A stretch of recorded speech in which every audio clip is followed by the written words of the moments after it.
and welcome to the Glacially Live.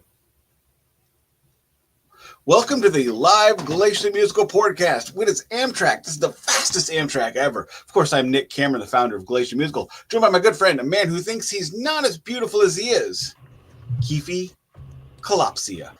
Joined by the Raging Cajun himself, a man that's a Majin and can cast a spell, Don Decky Do Master of Illusions. How we doing today, guys? I'm feeling beautiful as always, even more exceptionally. I feel like I'm glowing because of the live presentation. So, just for the record, I got a haircut. I don't know if anybody's noticed that you can see my bald spot better. So I'm going to just look up so that way my chin does not double. Nah, man. Looks good, dude. Looks good. I powdered my nose before the podcast. Does that mean you went to the bathroom? I mean, that's what that usually means. Anyway, here's how we do this. Thank you for joining us each week. We have a greeting, beer check, vinyl check, news check, shirt check, meat of the day. The meat of the day this week is the seminal Beastie Boys, License to Ill. Thank you for joining us. Thank you for joining us live. Like and subscribe, people. The Glacially Musical beer of the week is Four Hands Brewing Backyard IPA. Never had one? Let's get a pop. Finger fudge pour. All right, buddies, what you got? What you got, Don? I have the tried but true. I really feel like this is gonna be my calling card here, like my signature. So a nice, beautiful Yingling traditional lager with the twist off that I can't twist off, but there we go. And then I'm gonna do the finger fudge pour here.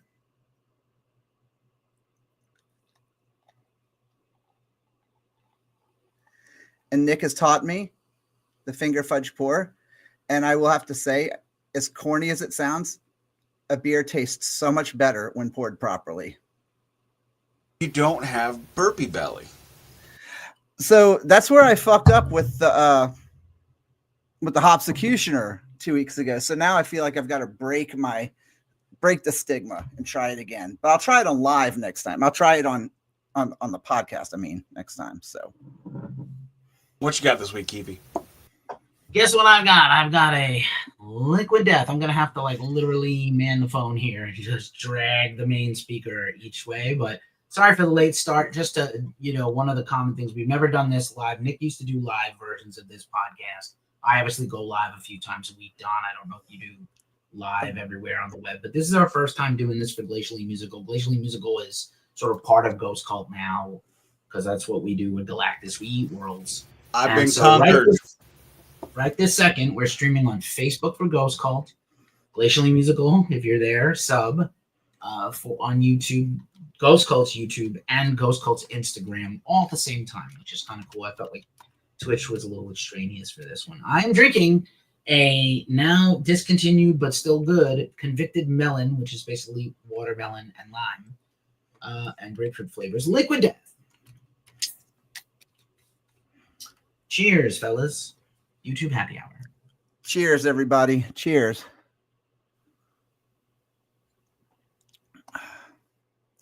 Damn, even a Yingling tastes better with a proper finger fudge. Oh, Nick. Can't hear you. Oh, sorry. What I said was, I don't like this. I've never had this beer. So you're drinking it anyway? I paid $10. For the single beer? No, for 4. So I have 3 more to drink. So you're just gonna push through it. Just gonna man up and refuse to admit defeat. May I check my records? Vinyl check time. Yes, you may. Vinyl check 1. Oh shit. Okay, we don't cuss on this show. Did I say beer, metal, and swearing? Okay. Yes, you did. Record 1, Hughes Thrall. Anybody know where this record's from? It's got the fancy pants. Yeah, I hate these things, actually. And this is a Japanese record. This is not the greatest record in the world. Duncan and I did an episode of the Department of Metal Antiquities on it. It's all right. It's not bad. Got this from a new seller on Discogs who is now my favorite seller because he does Japanese. He's from Japan, so he sells Japanese records primarily. and he charges only $12 for the first record and $9 additional. So if you buy 3, it only costs like $6 a record to ship them. So I try to buy 2 or 3. I buy one cheap one and one more expensive one. Now here's a record I think somebody might soil their pants in a good way when they see this. Let me know if either of you soil your pants. Oh, this is, of course, Judas Priest, Painkiller. This is a repress. This is not modern pressing. Sorry, I'm having a hard time because my camera's in a different spot than it usually is. Very good record. Cool cover art. This is, I think, a 2020 pressing. Got it at Joe's Records STL for about $20. So, oh wow. Quite happy with this one. Quite happy indeed. What you got, Don? All right, let's see. I got a couple things. So I made a nice little trek out to Kilgore Trouts last week. Picked up some cool things, and I picked up Stephen Stills Live, which I sadly did not even know existed, which I thought was a bootleg when I first saw it. The only Stephen Stills Live I have is Super Session with Mike Bloomfield and Al Cooper. Yes. I have the live version and the studio version.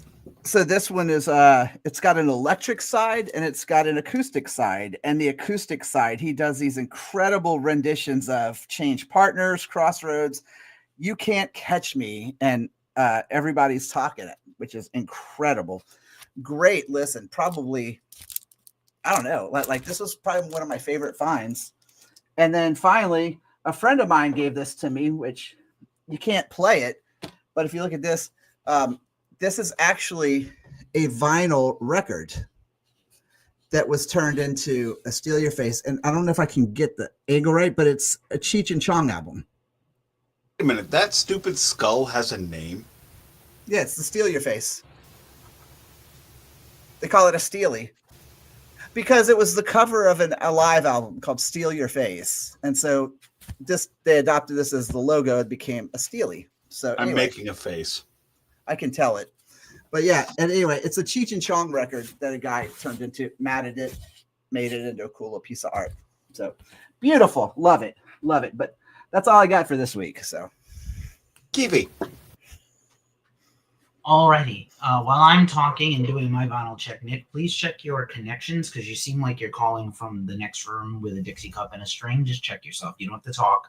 Just check your connections and everything. And then when you come back and talk, if you want to fiddle with it, I will allow it. 2 vinyl checks today from the 2024 pile. Almost to 2025. I already checked a few 2025 things. The Slipknot debut album, 25th anniversary reissue. I think I got this bad boy at Thrill House Records, which I will be taking Don to when he comes to visit soon. mm-hmm. The classic Slipknot front cover. I did not like Slipknot or System of a Down when they first came out. Did you say Millhouse Records? Thrill House Records. You would be glad to go there, Nicholas. Inside sleeve, as well as lyrics on the back, which is good because Corey Taylor is a verbose mofo. And the anniversary, there was anniversary red, anniversary yellow, and anniversary black. I have the anniversary yellow. And then previous podcast subject and vinyl check, sort of. We discussed this in our chaser on the greatest soundtracks ever. I think we could redo any of these older podcast chasers with Don as a new element and redo them if we want to revisit our choices. I know I do. But I have here Judgment Night. Nick has this also. We need to do an episode on that record. I thought we should kind of do its own episode on this record. Right there alongside of The Crow and Singles for me as one of the greatest movie soundtracks of all time. Not orchestral scores, but a band-centric soundtrack. So, of course, the classic cover and the back, already in the mylar, have been played. I still have the hype sticker. This was originally a Record Store Day Black Friday 2024 album, and at the time I couldn't get one, and then I got one later. I have the exact same pressing. You have the exact same cherry red. Yep. Fire engine red. Fire engine hat. Fireman. Fire Marshal Bill. Fire Marshal Bill. Wow. Red. Okay. So, Okay. love these two things, two pinnacle records of the 1990s. And that's my vinyl check. I'm pretty stoked. I did recently finally get Ghost Skeleton. I was confused if I ordered it or not, and I did not, but now I have it. I have the version I wanted, so that'll probably be in the next check or two. Very cool. My news check of the week is there. I'm going to ask a question to both of you gentlemen and just give me a yay or nay what you think. Is Ticketmaster seeing a downturn in bodies and tickets sold?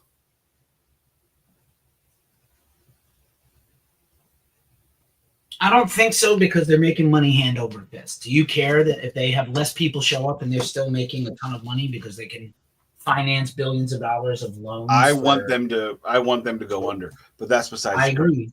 Do you think there's less people going to shows? I think the shows are being booked smarter now. I think significantly less people are going to shows. I went by the Shed a couple of weeks ago, and it was Simple Minds, Madness, and I want to say Soft Cell. That package normally I would think would bring in 12 to 14,000. Maybe I'm overinflating, but they pulled in maybe 4. And when we drove past it, there was no one on the hill.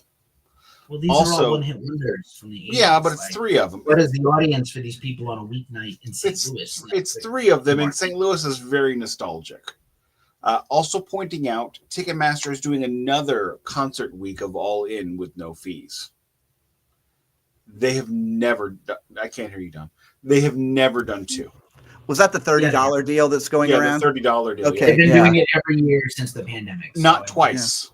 Yeah. Not twice. They've done it twice this year so far, right? Right. They've done it twice this year. It's always been once. They call it concert week. It's like May. It's like the 3rd week of May. I'm going to say the last 3rd week year of was June. 2 separate campaigns on top of other things they've been doing. So I'm going to disagree and say they have been doing it. So I don't know. But I'm sorry. Go ahead, Keith. No, go ahead. No, I was just gonna say to kind of bounce back to next question is that like I've been to shows that are like back and forth. I feel like they're not booking shows properly. I feel like a lot of bands who probably in hindsight should be playing arenas and amphitheaters should actually be playing theaters and smaller places. I mean, we just saw what the Black Keys had to cancel a bunch of shows or downgrade, but at the same time. Dead and Company is doing 3 shows out at Golden Gate Park. That's like 60,000 people over 3 days, and the show sold out in 2 hours. So I feel like that Ticketmaster, right? But see, that's what I'm saying. They were here a year and a half ago, but they haven't actually toured the Bay Area much. Yeah, so I feel like that Ticketmaster more than likely is probably banking on the artists like that who are bringing in a shit ton of money, and then they're like, okay, we can eat our shirts with Soft Cell and bands like that, but it makes the bands look horrible because Soft Cell and all that, they're getting paid the same amount whether it's sold out or whether there's 2,000 people there. They have a guarantee. Also pointing out, not that it's necessarily Ticketmaster, but I'm sure some of the venues are. MC Chris is having really horrible attendance on his first tour in a few years.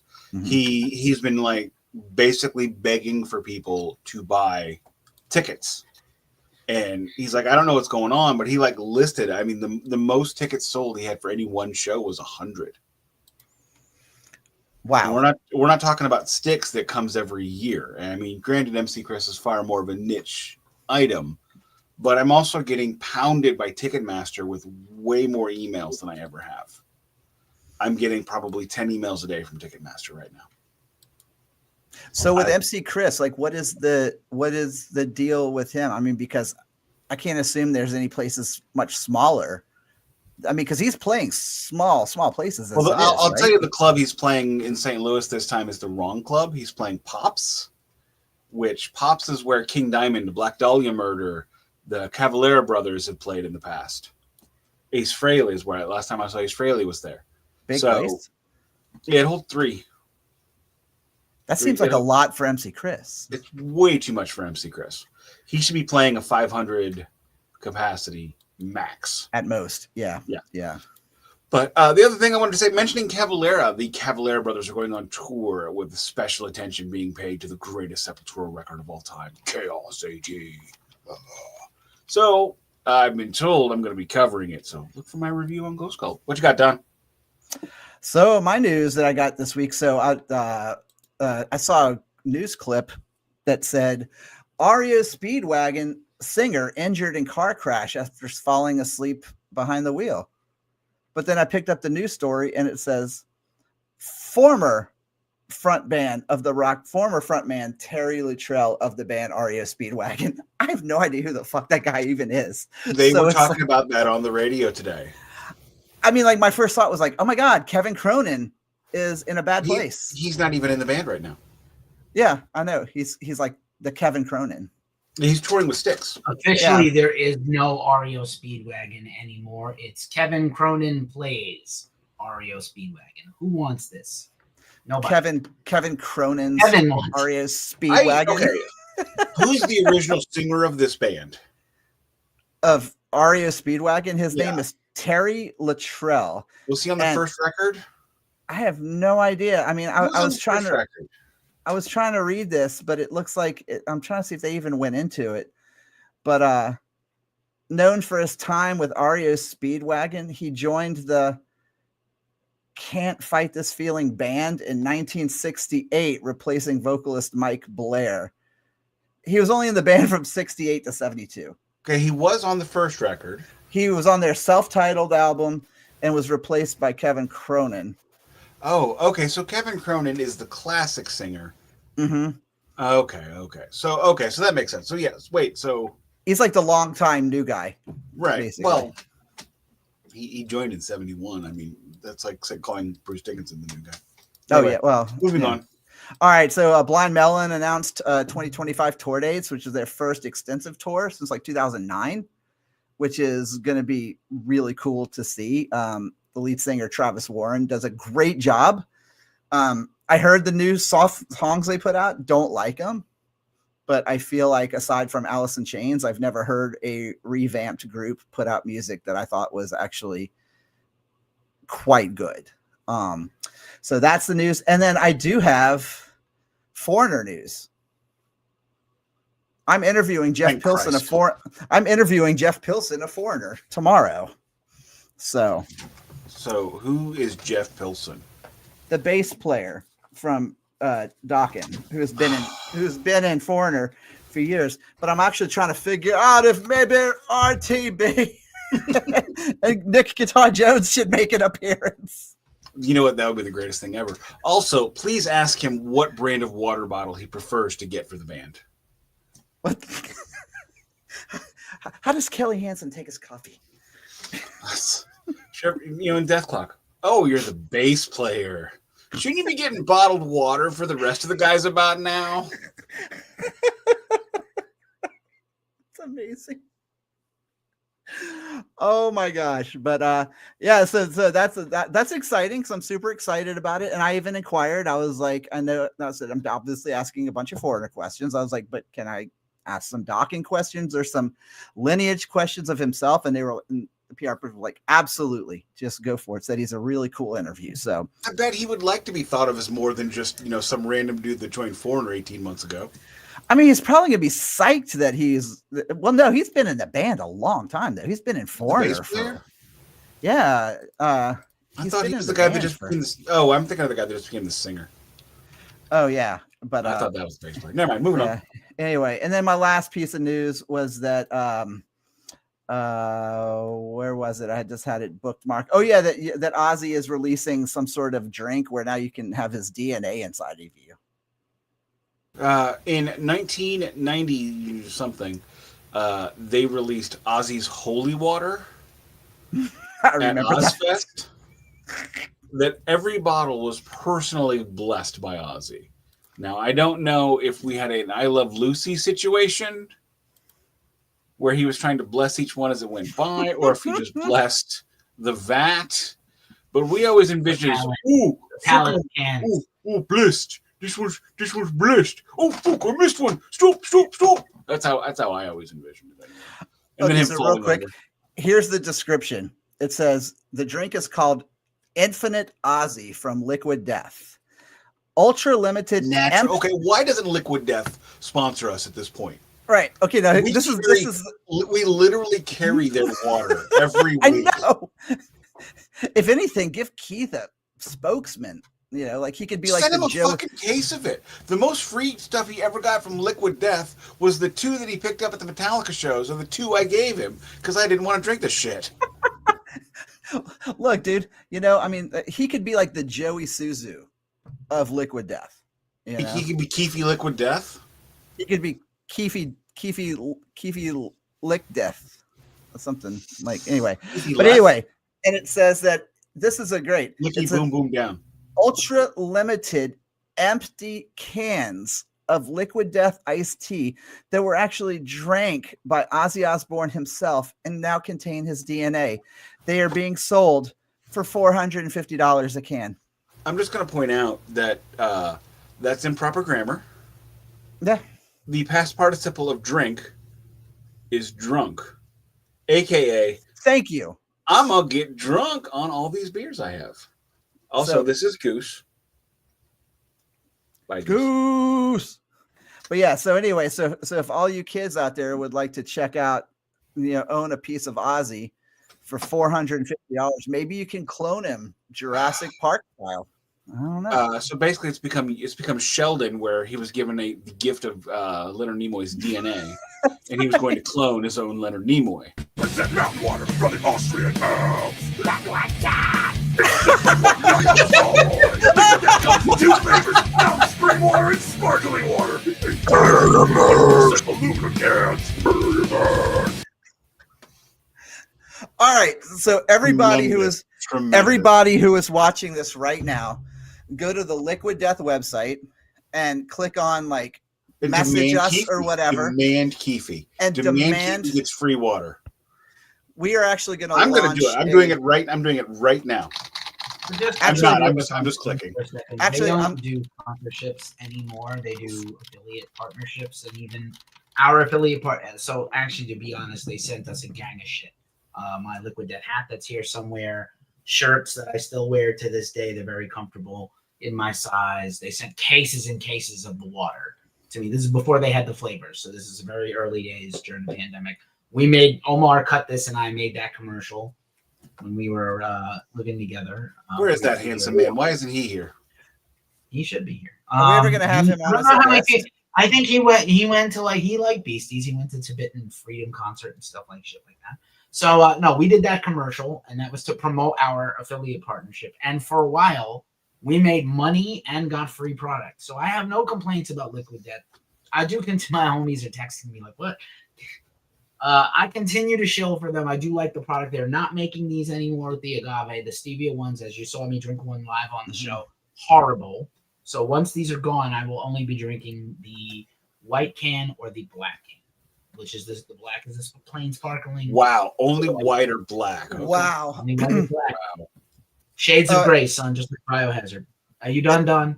One last piece of news. Don't forget to check out my Mother Truckin' new live album, Bring 'Em Back Alive, now on the vinyl for the first time. Friend of the show, Sebastian Bach is here. When is he not? Sebastian Bach, the omnipresent friend of the show. Yes, friend of the show, Sebastian Bach. Yes, absolutely. Noted cocaine hater, Sebastian Bach. I'm gonna start my segment. Keep him away from me. Like every time Nick says, "Who is blank?" after like a person he absolutely should know who that is, a little part of me dies. So like, really, man, I don't even have words anymore. Like an example. Do you have a buzzer? I mean, you could just do a buzzer. Who is Jeff Pilson? If you don't know who that is, you maybe shouldn't be doing this show anymore. That's hurtful. That's hurtful. It is hurtful. It hurts me. It hurts me when you. I don't know if you're being funny everyone. or not. I don't like Dawkins. Yeah, but this is also the guy that asked me if Beast from the East Live had George Lynch or Reb Beach, dude. George Lynch forever, man. That was a joke. Who's Nancy Wilson? Who? What are you, a fucking owl? Who? Sorry, that was a Heat reference. I saw that. I'm ready to take away your news check, sir. You could take away my news check. Biohazard, speaking of Brooklyn, New York, Biohazard, I heard Dune. Biohazard has a new song out, Forsaken. They have a new record deal with a offshoot of the Frontiers SRL label from Italy. Great label. And I'm extremely pumped. Well, I mean, they're a great label, but they're kind of a very independent DIY label also. They don't do a lot of tour support. Like, I think Biohazard could have signed with it. They were free agents. They could have signed with anyone, any of the majors in terms of metal. And they chose to go with this label. I think they're very strong in Europe. They're not as strong here in the States. Perhaps they will eventually become bigger in the States. And it's like the Black to Black is the name of the label. For whatever reason, that has to do with anything. And it's rock and metal, more modern bands, and not these progressive and art rock bands that Frontiers usually has. And power metal, a lot of power metal Italians over there. But anywho, I'm very excited about this. Metallica is coming to the San Francisco Bay Area this weekend. I am not going officially, but maybe I will see them next year when they come back. If not, I never see them again. I had a great run. And I have been reading the Gary Holt book, and I have a big stack of books behind me that I have to get through reviews for. But the Gary Holt book is really amazing, and it's mostly co-written in his voice with Adam Tippelman, who I think is Tippelman, who's a writer for Decibel. And the forward is by Kirk Hammett, Kirky Wawa. And we've done, I'm a big Exodus fan, and it's shed a lot of light on things about just all the machinations and the Zetro out and Rob Duke's in of all of it. And this book is only out a couple of months ago, so I think the writing was on the wall, like based on the thing. It's like, yeah, we love Zet. We get along, and we, this, that, and the other thing. But, he's always been his own guy. And get the fuck out. Marches to a beat of his own drum. We get along great with him when he's not here. Now he just marches out of the rehearsal room and Dukes marches in. I mean, I would have to imagine at this point they're both on retainer. Yeah, let me do a little due diligence here for a second. If anybody's on YouTube or Facebook, drop a comment. But we got a whole bunch of people here on the Instagram. Have passed by Slayer's Wine, friend of mine, everydayer. Dillinger Compound, Ghost Cult fan, everydayer. Bands who charge $50 USD packages are doing well up here in Canada. And that's Canadian dollars, not USD, Dillinger Compound. So are they charging 50 USD? Because I would love to see that poster. That'd be like, walking by the arena or the club, and it says Sepultura coming, 48 euros. Jeff Pilson also played with the Dio, so be extra ashamed, Nick. Extra ashamed. I cannot remember every dude that played with Dio. It's like 78 people. I mean, Mick has been showing up here in their concept cafes. Recent Ghost Call Interview Me. Jim never liked Bio. Oh, I know. Oh, that's funny. The REO Speedwagon story is clickbait. No shit. Anywho, yeah. So every REO Speedwagon story is clickbait. News check. I don't think was there anything else major. We still don't know who the band is that's been kicked off the Ozzy Speaking thing. of clickbait, thank you for bringing that up. Oh, okay. I mean, yeah, we talked about it last week. All of the articles like major band kicked off the show. Link in comments, and you go to the link, and it's There's a lot of bad metal news out there. It's terrible. You get like this terrible, horrible tabloid journalism. Sharon is angry. I mean, I don't want to toot my own horn, but trust me. And I have made mistakes. Listen, during the pandemic, the worst of it, when Till Lindemann of Rammstein had pneumonia, the New York Times of Berlin basically reported that he was dead or about to die of COVID. He actually did not have COVID. He did have pneumonia. He did go to the hospital. He did get released, just treated and released. But they had to print a retraction. I will print a retraction when something is wrong. But there was that time that I talked about the lead singer of The Obsessed. I thought he had died of COVID, and he's fine. He's fine. What was the big clickbait? What was the big clickbait article about the Sabbath thing? Oh, band gets kicked off of right, and nobody knows who it is. Just and somebody they still haven't announced it. And that was a week. That was a week ago. Which means they rushed to announce it, probably mistakenly. just to put. So probably no one is kicked off. I'm going with nobody's been kicked off. All righty. Do we want to set up 1986? Absolutely. 1986 is an interesting year. We are about to have Poison. The Sunset Strip scene has basically changed. It is gone. We now are getting bands like Guns N' Roses. We are now getting bands like Extreme. Skid Row is about to drop. Bon Jovi's about to explode. But then there's this other thing that's been bubbling from the 70s. It's called hip hop. Back in the day, we called it rap because we did not realize all the business. And we were very, very white. So in 1985, we briefly touched on this last week, the Beastie Boys, without an album, I was wrong. Keefe was right on this one. The Beastie Boys, without their first album drop, open for Madonna. And there are all these wild photos of them from that era that I saw earlier today.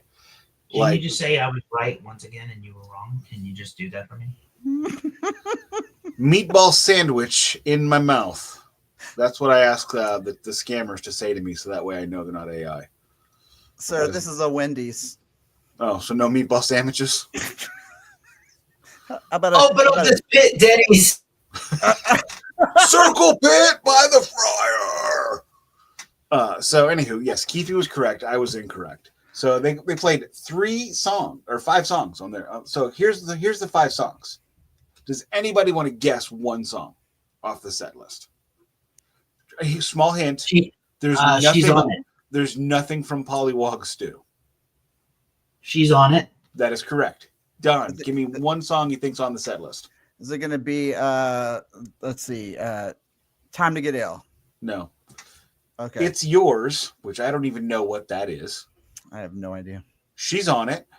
Drum Machine, which isn't even a Beastie Boys song. It's an MCA solo tune that he did around the same time as all this stuff.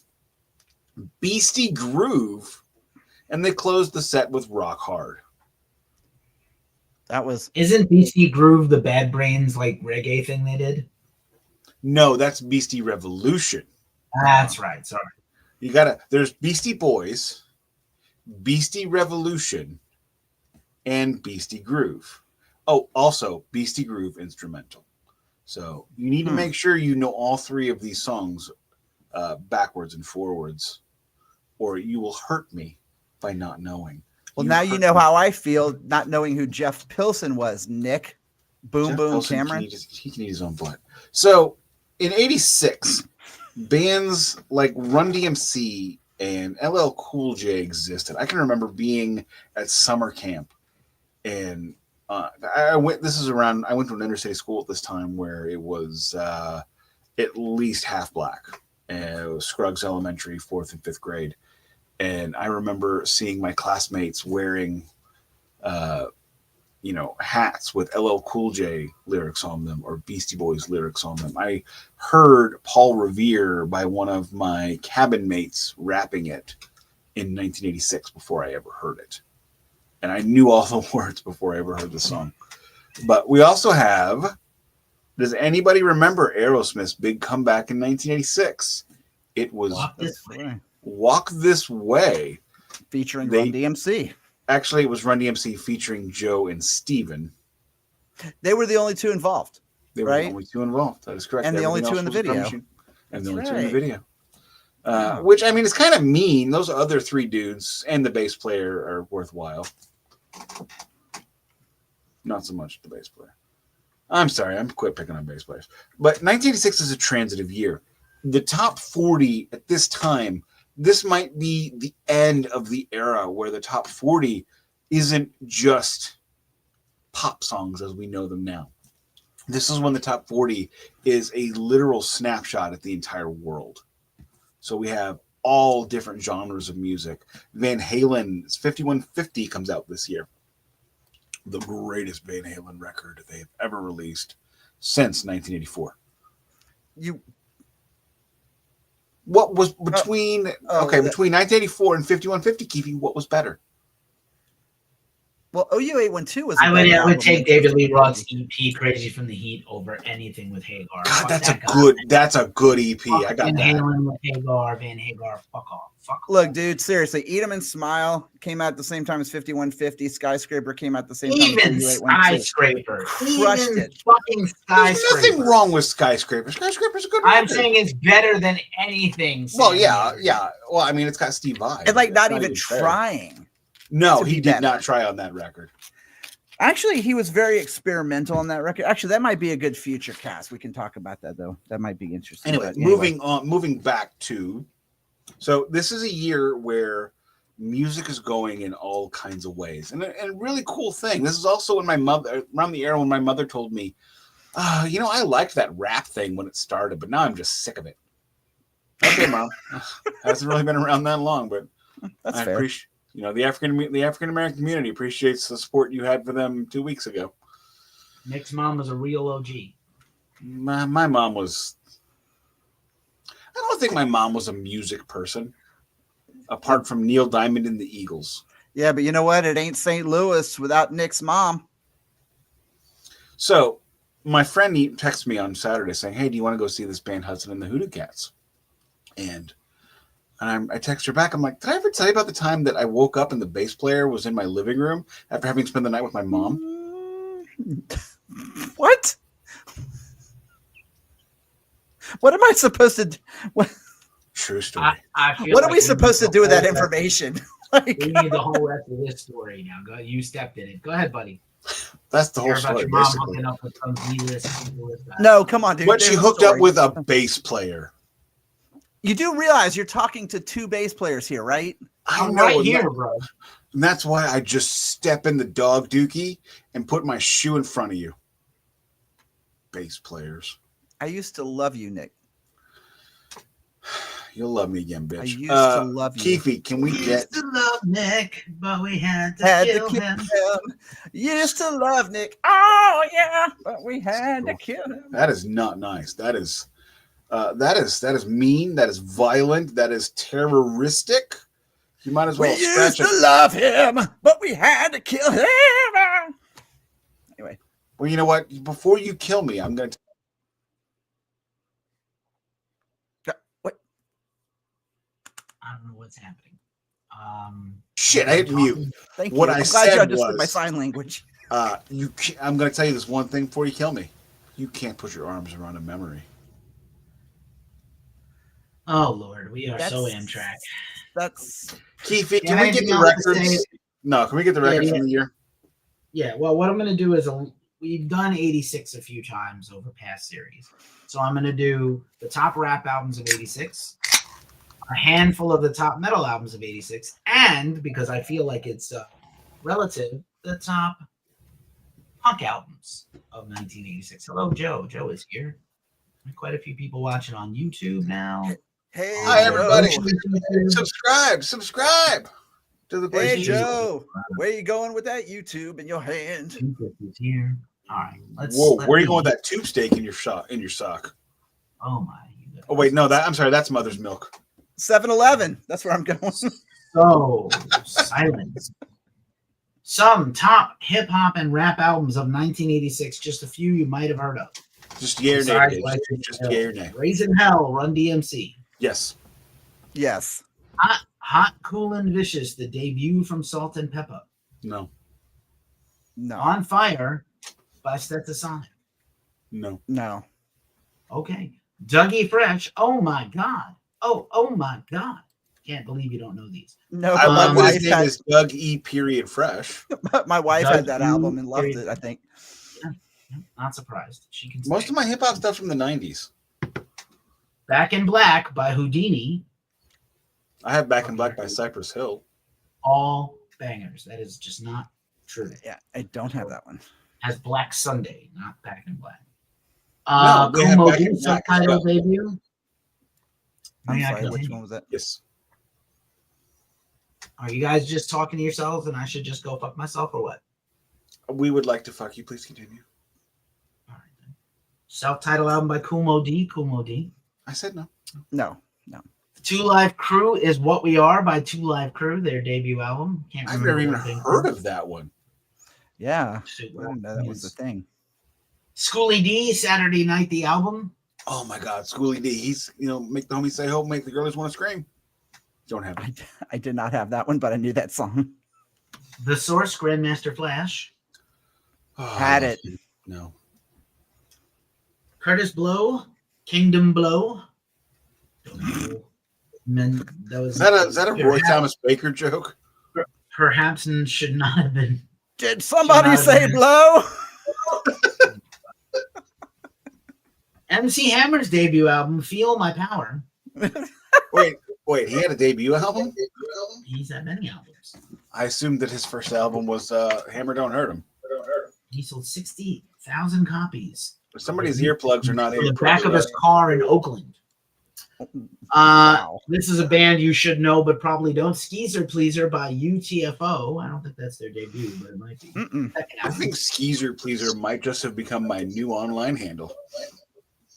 Continuing, Big and Beautiful by the Fat Boys. I had that one too.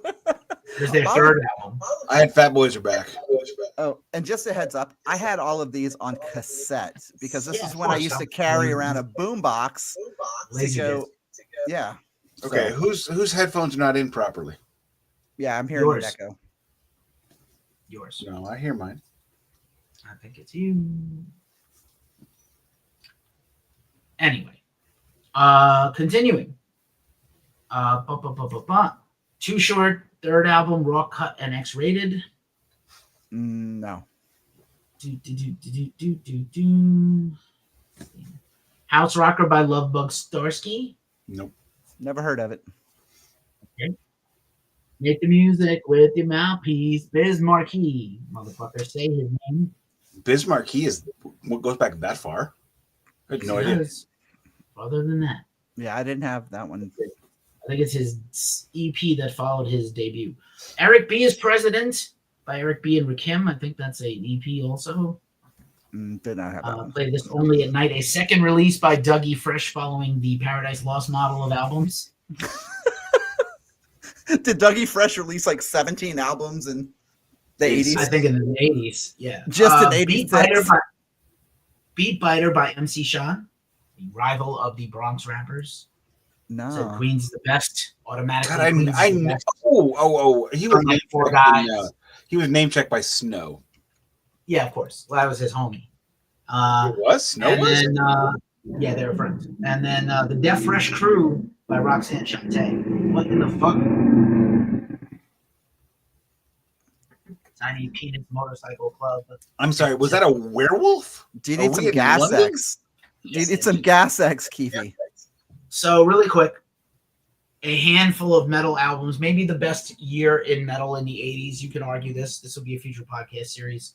Master of Puppets, Rain in Blood, Somewhere in Time, Epicus, Doomicus, Metallicus by Candlemass, Peace Sells Blues Buy-In, Pleasure to Kill, Doomsday for the Deceiver, The Final Fucking Countdown, Darkness Descends by Dark Angel, Fatal Portrait by King Diamond, Born Too Late by Saint Vitus, Rage for Order by Queensryche, and so many more. Maybe the best year ever in metal. I don't know.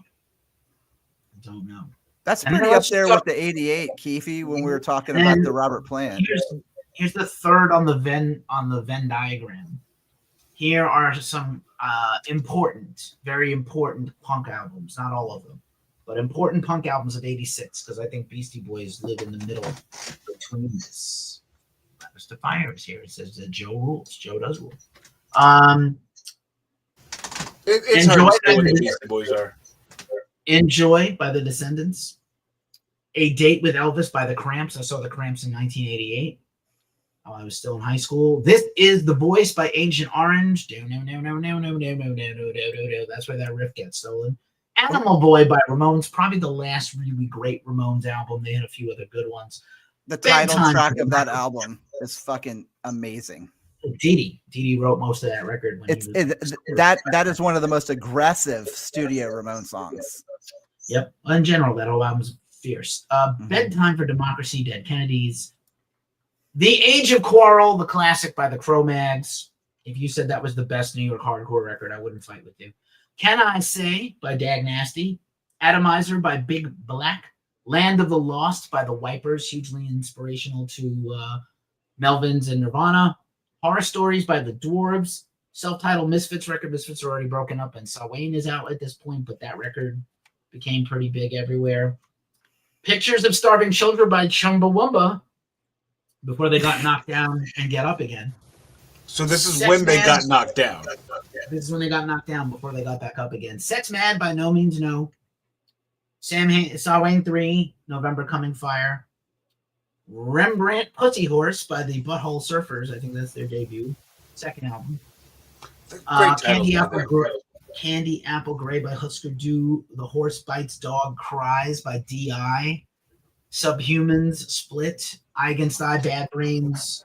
Cause for Alarm, Agnostic Front. These are all unbelievable. Raging, Full On, Fire Hose. Susie and the Banshees, Tinderbox. It was kind of their Fire Hose is a band that we have not mentioned nearly enough. Never, actually, and we probably should. I don't think we've ever mentioned it. Your Funeral, My Trial by Nick Cave and the Bad Seeds. He already had 4 albums out by 86. That's a Eat really Your good Paisley. Eat Your Paisley by the Dead Milkmen. Bend Sinister by The Fall. Standing on a Beach by The Cure. Some of these are post-punk and new wave. Atrocities by Christian Death. Break Down the Walls by Youth of Today. Another one, Kicking Against the Pricks, Nick Cave and the Bad Seeds. This is the Paradise Lost thing again. Evolve by Sonic Youth. I think this is their 3rd album. Throwing Muses, self-titled. Jane County's Private Oyster. Here It Is by the Flaming Lips. Could be their debut studio album. Shonen Knife's debut, Pretty Little Baka Guy. And Holy Money by Swans, a band I really used to love.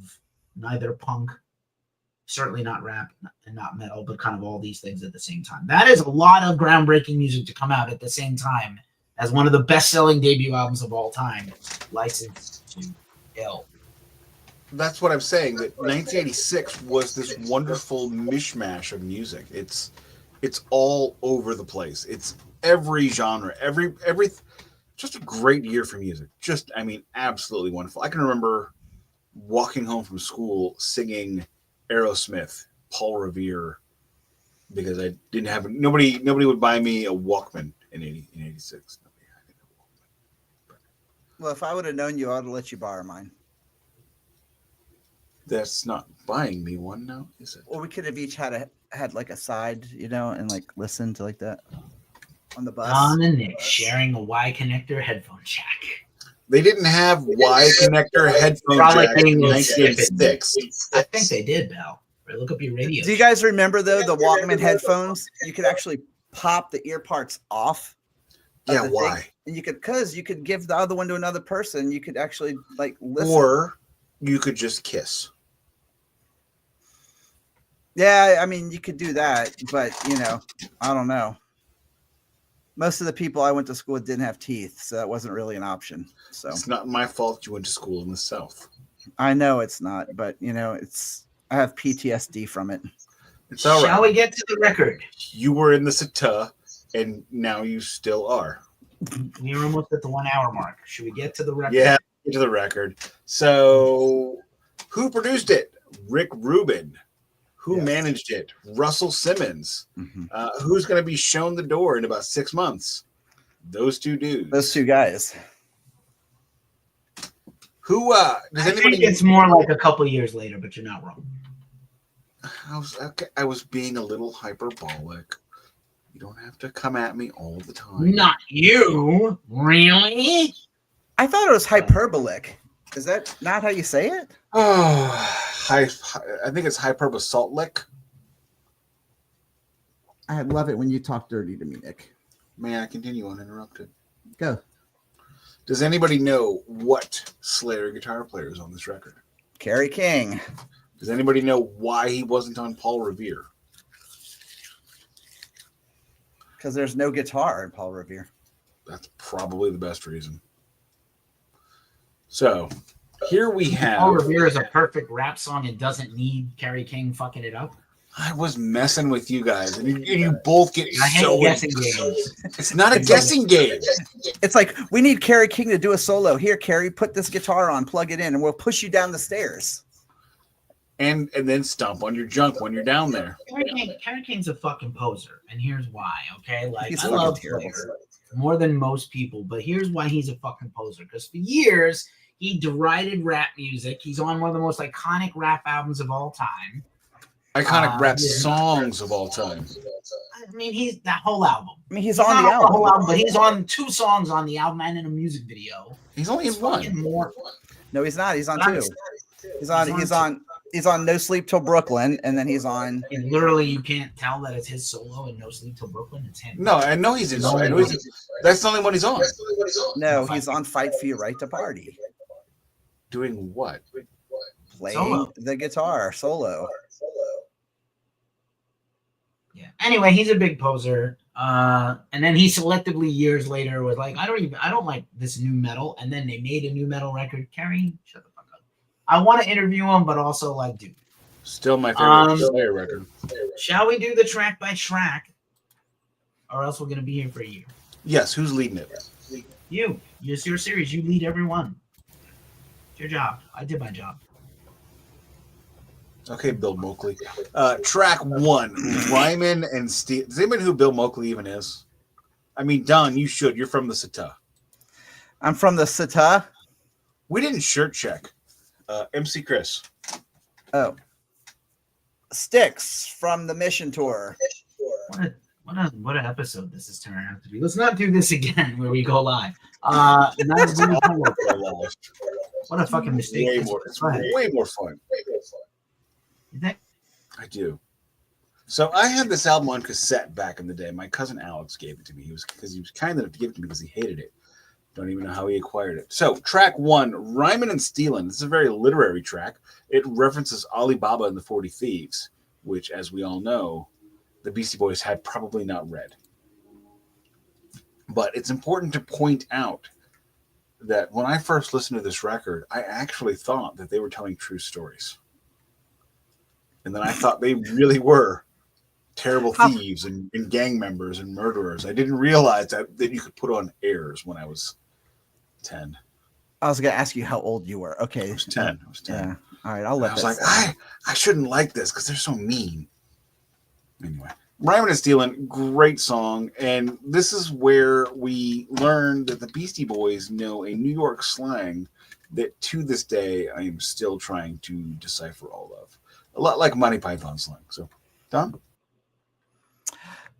Ryman and Steelin', as actually, I remember, I think it was, I forgot what it was. It was a, like a black music magazine that actually said that Ryman and Steelin' was one of the greatest rap songs of all time.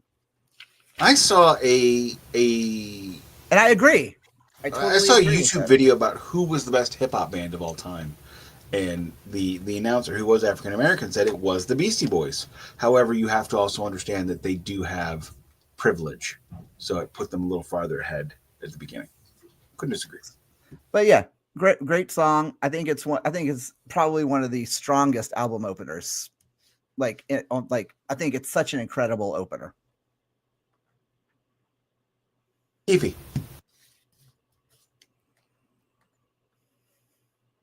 You're on mute, Keith. I don't think the Beastie Boys are the greatest rap group of all time by any measure. Actually, not even remotely close, but whatever. Nobody was verifying the veracity of said statement. I think for something, I'm just saying. I know it's been said. Just like people think Eminem is the greatest rapper ever. He's not. He's impressive. He's got some huge hits. He's a cultural, force. But is he the greatest? No. So, and there's probably a lot of people out there we never hear about. Radio doesn't play. Record labels don't put out real, actual maestros of this genre. Beastie Boys were a novelty band. Okay, they were a novelty because they were white. There were other white rappers at this time, but they had the dream team of Rick and Russell. They had what amounted to major label distribution, Def Jam through Columbia, and it just all hit at once. And that's why this thing is a monster. And, Ryman and Steelin's, you can't discuss this record without talking about Sweet Leaf, right? Mm-hmm. It's the drum from When the Levee Breaks and the riff from Sweet Leaf. Sweet Leaf. You have to talk about samples. And, they changed the game with this, but they also went too far. and they almost didn't. Like they got the record cleared, but like it was This one with like, Levy. well, every song. I'm talking about their samples okay. on every song that they just took liberties with, and they, like, I think it was the very primitive years of sampling, and they paid very little comparatively. You could not make this record today. The way it No, was. you cannot. By the way, just really quick, the singles in order, which did not include Rhyming and Stealing. This is how good this record is. There were 7 singles from this record, and this record went Out platinum. of how many songs? Was it 13. Was it 12? 13. 7 out of 13. And it was platinum in 4 months. Came out in November. It was platinum by the end of February, which is fucking unbelievable. The singles were Hold It Now, Hit It, Paul Revere, The New Style, Get a Fight for Your Right to Party, the 4th single, Brass Monkey, No Sleep Till Brooklyn, and Girls, which is terrible, but we'll talk about it. I had no clue they had so many singles from this album. Like I was aware of 3. Yeah, that's why it sold like 10 million. That's why. Jesus. All right. Alrighty, we ready to move on to 4, 3, and 2 and 1. What up? The new style. And you know what? This is not a new style. They're just copying what everybody else is doing. But they're doing a great work at it. They're also doing it in a very weird way. They created, I think, the white person diagram on how to do hip hop. You know, instead of copying what everybody did. And granted, we should point out that this is when the Beastie Boys are definitely doing, they're putting on airs. They're putting on an act. But they put on an act where they're being ridiculous and silly, which is perfect. Instead of a Cadillac symbol on a chain, Mike D wears a Volkswagen VW microbus symbol. And Adrock wears, PE t-shirts. And this is how they're cool. And it worked really, really well for them. And I think it showed a respect that we're not trying to steal, we're not trying to colonize. We just love what you do, and we want to do it too. We're your dorky cousin. Nice to meet you. As for the new style, I mean, what more can be said about this song? It's a great track. Their personas are already full in force, and they just thump it. Don? I think it's a incredible track. I mean, to me, this is like a 1-2 punch kicking off the album. I do love the fact that, I know we were talking about how it's kind of a comedy thing or whatever, but if you really listen to this album, you can hear that there's a level of respect and seriousness where, like, the lyrics are silly, whatever, but they are staying true to the overall style of rap music at this time, which is what got them so much cred in the community. They didn't come out trying to act like, the gangsters or like we're from the, they literally came out like 3 guys who dropped out of college, which is what they were. They came out as the gangsters, the rough street kids, but in a way that anybody who wasn't 10 like I was could see that was them being silly. And them being silly while making a great rap record is what got them acceptance. Because like, oh, you're not trying to steal from us, you're trying to honor us, and you're not trying to be like us. I don't know. I don't know. I kind of thought about it more as like, I didn't think they were street. I thought they came out looking like kids who dropped out of college, but yet still went to classes to like pick up chicks. Like that's kind of what I got out of them. They came across to me as a guy that went to your locker during classes. They went through your locker and they smashed your glasses. I feel like that's the guys that they said they did that, but in reality, they went home and they put dungeons. I think in reality, they're the guys whose glasses got broken. Yeah.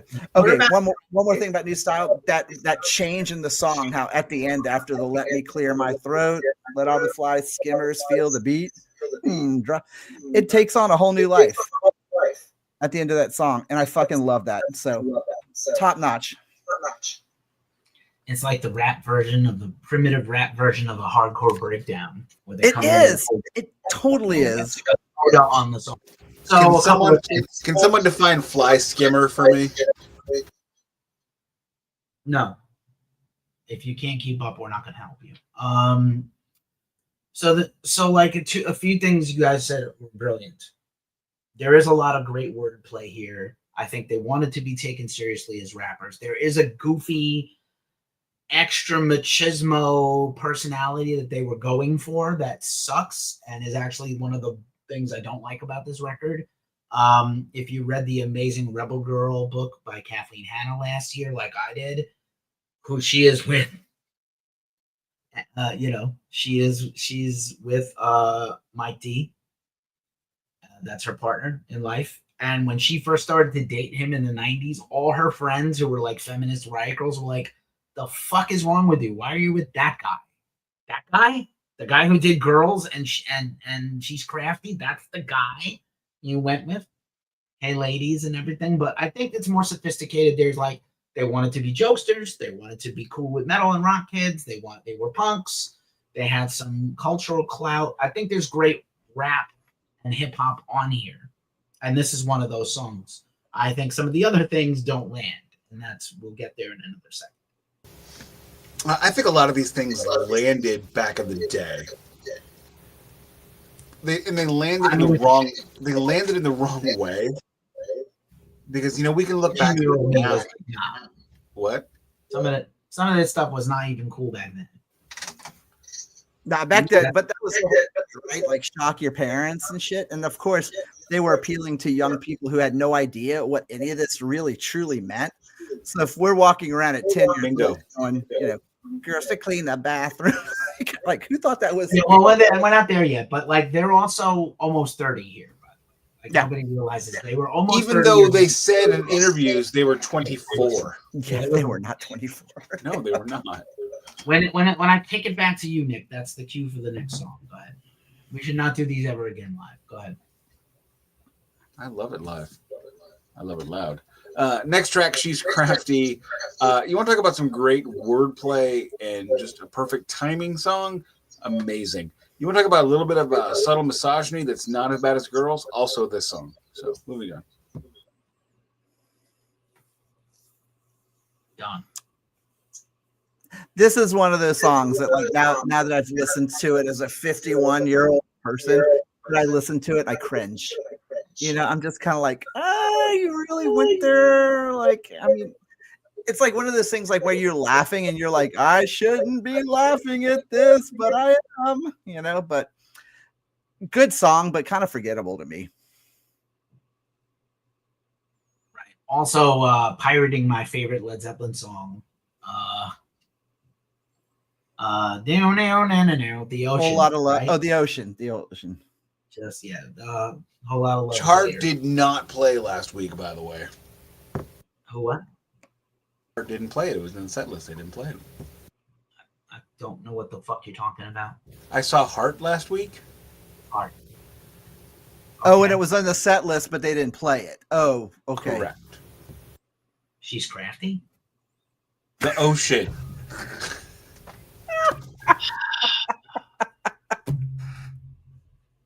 I'm with Don. This song does not hold up. Go ahead, Nick.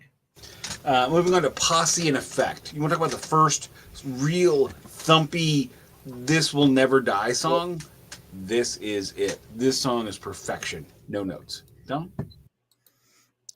I have no notes other than the fact that I felt like that on this album up to this point, this was the closest to like real deal street rap like that you could get on this album. Great song. I like it. Yeah, it's not a hit, but it's like a good, it's not filler, it's not a hit, but it's a solid song. It's not a hit, but it's short. These are all pretty short, except for a couple. Moving on to Slow Ride. My favorite line from this song is White Castle fries only come in one size. Unfortunately, that is no longer accurate. White Castle fries now come in two sizes, which completely ruins this amazing song for me. Don? I don't really like this tune. I don't know why. It just, I feel like the low rider thing kind of kills any kind of vibe that they could be getting. I don't know. Yeah, I'm kind of not into that one. Although they do use the word jammy in it again, like I feel like they use that. There are so many words in this album that I have never heard anywhere else. I got the jammy with the MO inside my. What the fuck is a jammy? Yeah, so jammy is one of those New York City slang words or rap slang words that could mean anything. Could be a gun, could be your dick, could be anything. Is it like John? Pulled out the jammy and killed the Poodanny on the West Coast. So like, that's just a few years later, 4 years later, you know, 4 or 5 My years. So it's like John. my jammy ran deep, so deep, put her butt to sleep. Sort of. Anyway, Rubicon. Never. neither of you should ever rap as long as you live. Anyway, It will not. this is probably the one song on here I can get rid of. Like it's okay. It's just okay. I don't need this one. Like it's nostalgic. That's why I like it. But like, is this a excellent song at the level of these other songs? It isn't. Just my 2 cents. I used to have a heart until just now when Keefe grabbed it out of my chest and told me Anima! I betrayed Shiva and it burned. Oh, and by the way, Hello, folks, Dr. Jones. I according to the rap dictionary, a skimmer is let me see, what is it? It's like it's not a well-defined term. However, there are other related terms in rap music. So never mind. It doesn't give me an example. Oh, it has something to do with switching knobs and faders. So people who do that on a DJ. That's They're the a skimmer. slightest sentence you have ever said, Don. That's crazy. Oh my god. So what's a fly skimmer? Is that like a good From my skimmer? bloodstream into the back of my throat to kill me. Yeah, like a fly skimmer. You know, like that's a cool skimmer. All right, feels the children. beat. Let's stop the avoiding. girls. Let's stop 625. avoiding. Girls, man, when I was 10, I'm not gonna lie to you, I liked this song and it was funny and I got it. This is when the Beastie Boys leaned way too hard into their frat boy personas and were really fucking convincing. This is some straight up Andrew Tate level shit. And I am glad they disavowed it very, very quickly when they realized nobody got that it was a joke. I did not get it was a joke at the time. I know it's a joke now, and I skipped this fucking song even on vinyl because it just didn't work for me. It doesn't work for me now. Yeah, doesn't do a thing for me. And to be honest, even in the heyday when I was a kid, and I just didn't. I just couldn't get behind it. I thought it just sounded too stupid. Like Paranoid Black Sabbath. Hey, we need one more song. And this was that song. Unfortunately, Black Sabbath did Paranoid. Beastie did Girls. I imagine like Russell Simmons and Rick Rubin going bum, bum, bum, bum, bum, bum, bum. That's the best part of this thing. That is the most unfortunate thing I've ever heard about a song. I'm hearing a thing where you guys should mute yourselves when you are not speaking because we're getting an echo and it's not for me. So it's probably we're somehow picking each other up. Yeah, Girl Sucks. Back to you, Nick, for the next song. Let's finish out side one with Fight for Your Right to Party. So many brackets, as Duncan would say. But you want to talk about a fun song that's just ridiculous? And I mean, there's so many things that are quotable here. That hypocrite smokes 2 packs a day.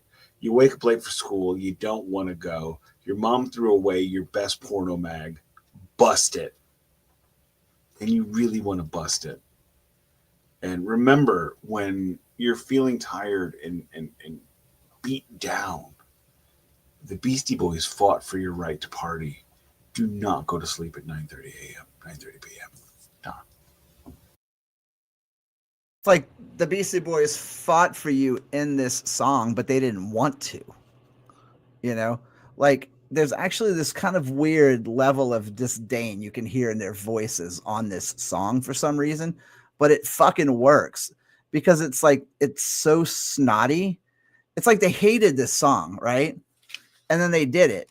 But like by hating it so much, it actually came out really fucking incredible. So like, I mean, and I can't tell you how many fucking bands have used this as their intro song. Like arena metal bands, hard rock bands have used this song as their intro. It's pretty incredible. Timeless. Love it. Sorry, I was telling Nick to eat his own butt in the chat. Yeah, man, Fight for Your Right. What can you say about it? It's eternal. It's like they will go down known for this song. They may have made better records, might have made more impactful things, but like this is part of the reason this thing became an international sensation. The video is incredible. The song's great. Is it rap? No. Is it punk rock? Sort of. Is it hard rock? Definitely. Is it a little heavy metal? The guitar solo makes it metal. The video, co-directed by Adam Dubin. Who is Adam Dubin? Nicholas. Nick knows who Adam Dubin is. Adam Dubin is the Yes, I know who that is. I know it's a year and a half live Metallica, motherfuckers. And also the through the Never Behind the Scenes documentary, and also Murder in the Front Row, the documentary. So I've interviewed Adam. I have not seen the Through the Never Behind the Scenes. Yeah, and Adam Dubin was Rick Rubin's roommate when they were in NYC together. Wait a minute. Rubin University and Dubin? together. Adam was in film school with Spike Lee and that class of people, Ernest Dickerson and that class of people, and then went on to do other stuff. And then obviously Rick and him remained in touch. So yeah, Fight for Your Right to Party is fucking amazing. A little bit of trivia about the video, though, by the way, is that the video actually features an old school MTV VJ. Do you know who it was? It was Tabitha Soren. In the end of the video, when they're all in this part where all are going party, Tabitha Soren's right in there because she was friends with the guys. A little bit of dork trivia there for you. Her name should have been Tabitha Soren, according to Beavis and Butthead. Nick, take us back. Flip the record, Nick. Nick is talking and he's not unmuted. Here we go. Go ahead. Am I muted? Did you unmute me? Has the king released me from my prison? Keefe has not released himself from his own prison, so I don't think I'm out of my prison. Hopefully somebody hears what the fuck is going on out of my face. No Sleep Till Brooklyn, which is one of the greatest songs the world has ever known. This is one of my absolute favorite Beastie Boys videos as well. It is absolutely 100% amazing. It's hysterical. It shows their still not out of the punk rock era. Every one of the Beastie Boys you look at in this video is doing this. They're all doing this. I can't do it very well. I can only do I have to do both sides at one time. Billy Idol? No, I was going to call it the Sid Vicious. There we go. I got one up. That's two. They're all doing this thing all the time, which was actually an Elvis, which was repurposed by Sid Vicious. And then it was repurposed by every punk rock dude who wanted to show how original they were by stealing whatever Sid Vicious did. It just showed everybody. Punk rock is how you be yourself. You do it anyway. Great song, great solo, and this actually became my karaoke jam for a number of years. Still amazing. Done. I kind of put this one up there with Fight for Your Right, to be honest. Like it's a good song. I don't mind it, but definitely not something that I'm like super excited about. But I don't know, like it's one of those things where I don't know, it's like pizza. Even when it's not great, it's still fucking good, you know? That was the appropriate and perfect answer by Don, by the way. Like that's the length of answer all these should be. But anyway, I think No Sleep Till Brooklyn is almost better than Fight for Your Right to Party. I think it's an actual better song. How about that? It's just not a bigger hit, but a better song. And I'll leave it right there. And a little Motorhead reference there in case rock and metal fans don't know. And back to you, Nick. Paul Revere is still my favorite song off this record. It is absolutely my introduction to this album, and it is just perfection, top to bottom. Done.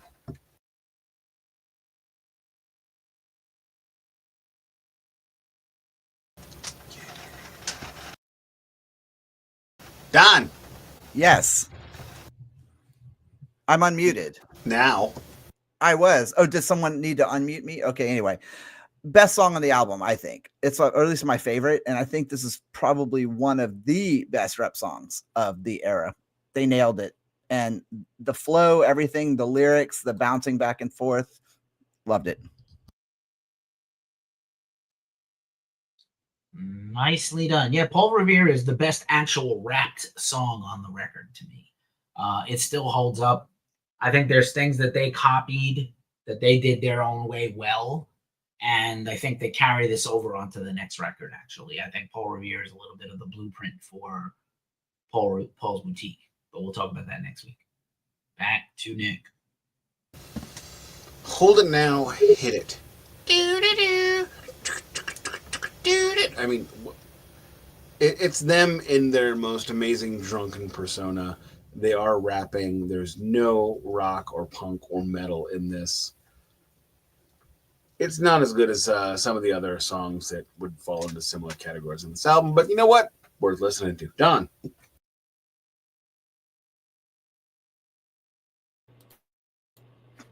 Great song. I kind of put this up there with the with Paul Revere. You know, for some reason, this last part of the album is getting it's kind of back heavy. Like I feel like most albums can be front heavy. I feel like it's getting back heavy here, like with the really good, the bass, the hip hop, everything. Like I feel like this is kind of where they're kind of showing their I don't know, their skill of doing it, you know. And they also used a total of 3 different samples on this song as well. They used Bob James, they used Jimmy Castor a bunch, and they used Dougie Fresh. That is correct. Dougie Fresh and the Get Fresh crew, which was like their biggest hit, by the way. It's kind of interesting to hear them sample like the biggest songs ever of all time and just swing for the fences and actually do it pretty decently. I think also doesn't Hold It Now, Hit It. I think Nick was trying to do the beginning horn sample is from I Dream of Jeannie, which was also sampled later by Will Smith, right? The Fresh Prince and Jazzy Jeff and the Fresh Prince. This is the peak of the album, like in terms of how many songs in a row. Fight for Your Right, No Sleep Till Brooklyn, Paul Revere, Hold It Now, Hit It. And the next track is absolutely the best of the best. Nick hates me right now. You're muted, so you don't overtalk on people. When you learn to behave, you'll be treated like a brother. Go ahead. You just look at what you typed above me saying I hate you, and you'll see why. Anyway, Brass Monkey. This used to be the walk-up song for Ryan Ludwig. My favorite part of a Cardinals game was when Ryan Ludwig would come up to the plate in about the 6th or 7th inning, and then they would call in a relief pitcher. So I'd get this song for like 3 minutes. What else needs to be said? Done. Another great song. Like I'm telling you, that's what I was talking about. Whereas like I feel like this album is loaded towards the back. And like Brass Monkey is like a song I feel like I shouldn't like. But good God, it's I mean, you can't help it. It's a great song. Fuckers. Yeah. we're actually behind the scenes. We have like we have a secret chat going on to try to crack each other. So people. Brass Monkey is awesome. Again, another banger. I think Brass Monkey is actually probably copied from better and more underground rappers, and there's just stuff in it that just kind of hits, but they heard it from somewhere else. There's a lot of this record. Like they wouldn't even deny it. They were just, inspired by what was happening around them. And, too bad that they didn't sample Foreigner. That's the one flaw here. You should have sampled Foreigner. I'm sorry. I'm cracking myself up. You want me to do that wrong?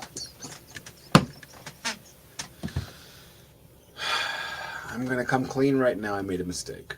Slow and Low is the song that has the White Castle Fries reference to it. It's also better than Slow Ride. I mean, I got confused because they both have slow in the title. But Slow and Low. It's an easy mistake. It's fine. Slow and Low, great track, no notes.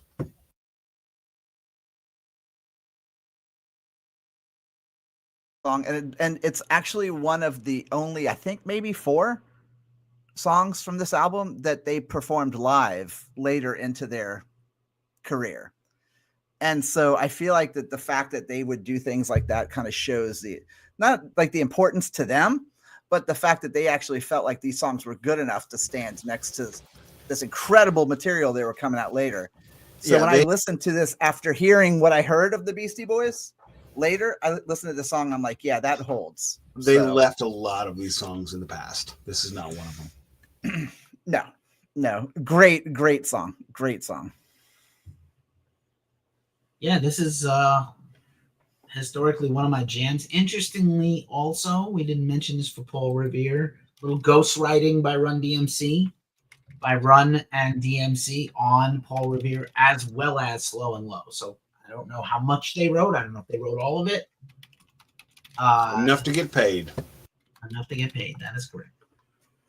Let's technically they don't have an actual writing credit at all on Slow and Low. Well, no, Slow and Low was a cover. Okay. I don't know it was a cover of whom, but anywho, let us finish out the record with Time to Get Ill. This is the greatest song of all time. There is no other song that does so much great bass, so much ridiculous wordplay, and samples the greatest horse of all time, Mr. Ed. You name me another song that samples Mr. Ed. And you know what? Maybe it's just because at this time when this comes out, I'm like really waist deep into 50s programs, including Mr. Ed. Nick at Night was a hell of a drug in 1986, bro. Huh? Yeah. Time to Get Ill. Absolutely fantastic. And if you want to see one of the single greatest moments in television, late night television history, go to YouTube, type in Beastie Boys Joan Rivers show. They did Fight for Your Right to Party, and they did for their last song, this song. And it literally contains some of the greatest white dancing I have ever seen in my life. It's such a great song. Like, this is one of those I wish they would have carried with them into the future, but alas, they didn't. But a great closing track, makes me actually want more. I like it.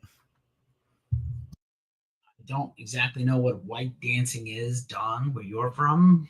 Jesus. Time to Get Ill is a great album closer. I don't know about the greatest song of all time, that it is not, but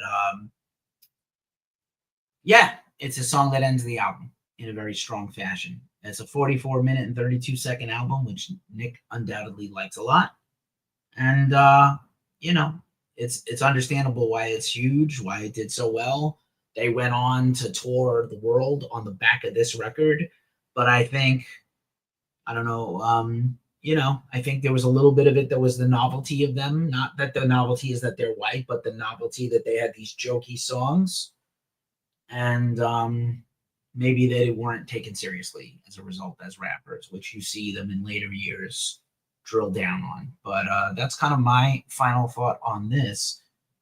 Nick, summary and take us home, or summary, Don, final thought, Keith, final thought, whatever you want to do. Nick is talking to himself. Don, go ahead. You muted me, sir. Don, go ahead and give your final thought, and I'll wrap this bitch up. All right, final thought. License to Ill to me is I consider it one of the best debut albums, like up there with great debuts. I think we get a picture image of what the band is about, but we really don't get that picture of where they're going, because after this, it's a big surprise to the system. But to me, it's a great album. It's fun. I think it's Beastie Boys 101. I think everybody should have it.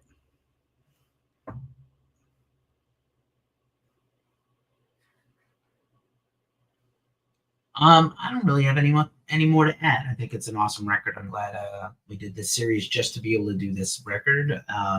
Some of it is very cringy, but overall, musically at least, the production, it holds up for the time. We didn't talk at all about the album cover, which, even though they didn't do this album cover, Hypnosis included this album cover in their book of greatest album artwork ever. And it wasn't just themselves, it was people they admired, and this was in it. And if you had the vinyl or the CD, the booklet opened up for the whole plane crashing into a mountain that also looked like a joint. So I think that was on purpose. And also, if you look at the like the plane number under the Def Jam logo on the tail, if you look at it in the mirror, it says "Eat Me." I believe it also did that on the cassette tape, but don't quote me on that. I had something really prescient to say, but I was forcibly muted earlier, so I don't remember what it was. So you have been robbed of my genius because I don't remember what the fuck I was going to say. Anywho, this is my least favorite Beastie Boys record. Everything past this is better. And considering how much I love this record, that should tell you like what kind of amazing Mr. Toad's wild ride we're about to go on. This album has classic hip hop. It's got classic everything. Love, love, love this record. It does not 100% hold up because there were problems. But you know what? If there's a problem, you'll all solve it. Check out the hook of the DJ Revolves It. Don Keefe, thank you for coming every week. Thank you for putting up with me. Thank you for dealing with the arrows I shoot through your heart because I don't remember some fucking rando bass player from 1985. But I Jeff love Pilson. Fuck him. Fuck him and fuck you. I love the listeners and I love everything he's done that I might have heard. If I've heard anything, I don't even know. And I will never know. You will not teach me. It's been the Glacially Musical Podcast. It does not play in Peoria. And the Beastie Boys would burn that shit down with Brass Monkey.